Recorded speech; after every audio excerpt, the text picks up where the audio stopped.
Det finns lite idag. När sitter på sitter. Alltså kolla mina stora ögon. De är så jättestora, mamma. Vad har jag gjort då? Jag har varit i skolan. Mamma.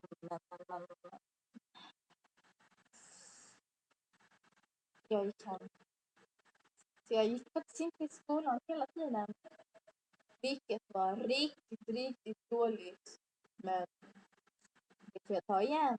Så det här kanske jag lyssnar på musik. Jag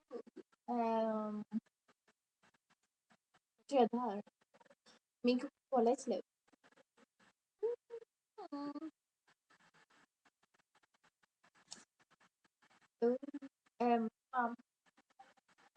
Jag köpte en ny foundation. Sådan. Syns ju inte. Nej. Oj, fel håll. Oj.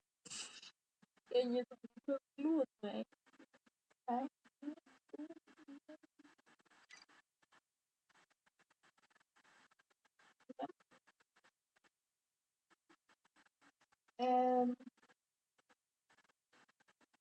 Ja.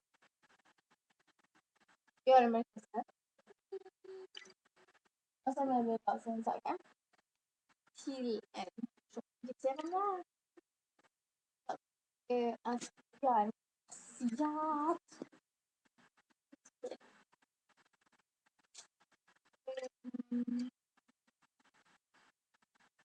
Jag vill säga